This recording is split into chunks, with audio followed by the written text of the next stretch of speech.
উচ্চ মাধ্যমিক ABTA test paper 2024-25 যে ইংলিশ পেজগুলি রয়েছে সেই ইংলিশ পেজগুলির মধ্য থেকে এখন 252 পেজটির এমসিকিউ, এসএকিউ এবং গ্রামার পার্টের সমাধান দেওয়া হবে। আর বলে রাখবো, আগের যে পেজগুলি রয়েছে এগুলির সমাধান ইতিমধ্যেই আপলোড করা হয়েছে ডেসক্রিপশন বক্স এবং এন্ড স্ক্রিনে প্লেলিস্টটি রয়েছে, সেখান থেকে দেখে নিতে পারো। তাহলে চলো এখন এই 252 পেজের অ্যান্সারগুলি আমরা দেখে নিই। শুরুতে রয়েছে প্রোজ পার্ট থেকে এমসিকিউ প্রশ্ন। দি নিউ প্যাসেঞ্জার ব্রোক ইনটু দি ন্যারেটরস, আনসারটা হচ্ছে রিভারি। নতুন প্যাসেঞ্জার যে হচ্ছে ওই মেয়েটি নেমে যাওয়ার পরে ট্রেনে উঠেছিল, সেই কিন্তু ওই ন্যারেটরের যে দিবা স্বপ্ন সেটা ভেঙে দিয়েছিল। অপশন সি হচ্ছে answer. Roger was afraid that Mrs Jones would take him to jail. Roger ভয় পেয়ে গিয়েছিল যে মিসেস জোনস তাকে নিয়ে যাবে কোথায়? জেলে। The people waited outside the mosque war, আনসারটা হচ্ছে অফ ডিফারেন্ট রিলিজিয়ন্স।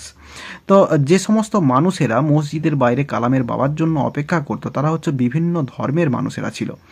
এরপরে there is only one time that is important, the time is now, অর্থাৎ প্রেজেন্ট টাইম যেটা সেটাকেই বলা হচ্ছে। এরপরে রয়েছে পোয়েট্রি পার্ট থেকে এমসিকিউ প্রশ্নে। The music of earth ceases at no point of time. তো এই যে পৃথিবীর গান সেটা কিন্তু কখনোই বন্ধ হবে না বা থামবে না, এই হচ্ছে কিটসের মতে দি পোয়েট্রি অফ আর্থ কবিতাতে। Shakespearean sonnets consist of 3 quatrains and a couplet. লাস্টের যে 2 লাইন সেটাকে কাফলেট বলা হচ্ছে। The bark bleeds due to, আনসারটা হচ্ছে ডিয়ের দাগ হ্যাকিং অ্যান্ড চপিং। আঘাত করলে বা চটালে গাছের যে ছাল সেখান থেকে ব্লিড হয় বা রক্তক্ষরণ হয়। তো গাছের যে রসটা বের হয় সেটাকেই বলা হচ্ছে ব্লিড বা ব্লাড বলা হচ্ছে, সেটাকেই বলা হচ্ছে রক্তক্ষরণ। The sunrays are compared to a, আনসারটা হচ্ছে ফ্লোয়িং স্ট্রিম। এরপরে ড্রামা পার্ট থেকে এমসিকিউ প্রশ্ন। The playwright's full name is Anton Pavlovich Chekhov. এরপরে রয়েছে বাই নেচার লোমোভ ওয়াজ, আনসারটা ডিয়ের দাগ suspicious. According to Natalya Lomov in evening dress looks better.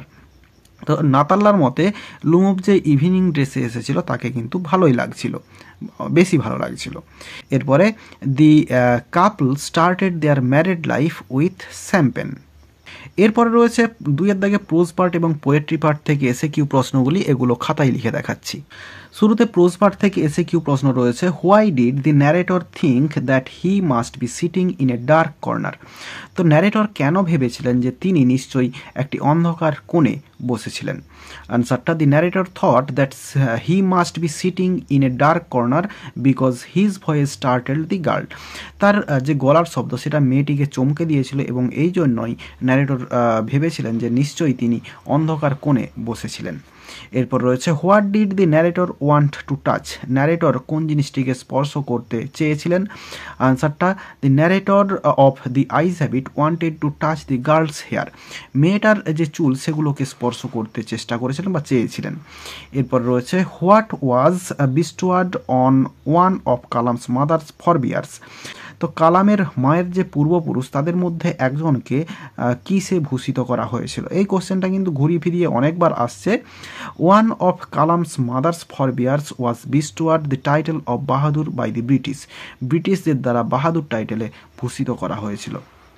এরপরে how can one be on the road to freedom happiness and peace of mind. তো বলছে কিভাবে একজন মানুষ বা একজন সে হচ্ছে ফ্রিডম অর্থাৎ মুক্তি, খুশি এবং মনের শান্তি এরকম একটা জায়গায় যেতে পারবে। আনসারটা if one severs his emotional and physical bond he can be on the road of freedom happiness and peace of mind. যদি কোনো একজন মানুষ সে হচ্ছে দৈহিক এবং মানসিক যে বন্ধন সেগুলোকে যদি ত্যাগ করতে পারে তাহলেই কিন্তু এরকম অবস্থায় যেতে পারে। এরপর রয়েছে হাউ ওল্ড ওয়াজ রজার। রজারের বয়স কত ছিল? Roger was 14 or 15 years old. 14 অথবা 15 বছর বয়স ছিল রজারের। এই কোশ্চেনটা কিন্তু বহুবার রিপিট হয়েছে। এরপর রয়েছে then we will eat. Who are we here.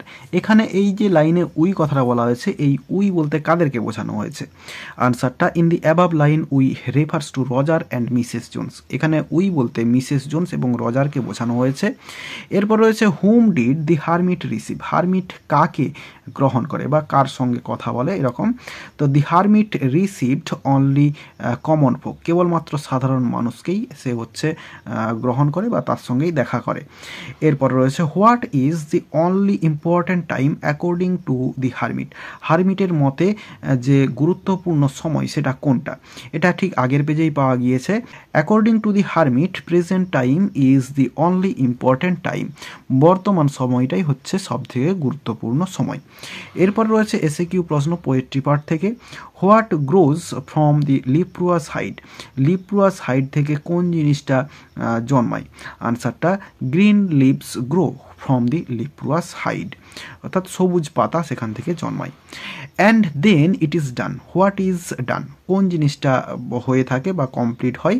তো আনসারটা the killing of a tree is done, তো এই গাছকে মেরে ফেলার যে ব্যাপারটা সেটাই হচ্ছে হয়। এরপর রয়েছে what does the poet mean by hollow, hollow দিয়ে কোন জিনিসটাকে বোঝানো হয়েছে। আনসারটা by hollow the poet means the small green valley in the poem asleep in the valley, তো অ্যাসলিপ ইন দি ভ্যালি কবিতায় যে ছোট্ট সবুজ উপত্যকাটা সেটাকেই হোলো কথা দিয়ে বোঝানো হয়েছে।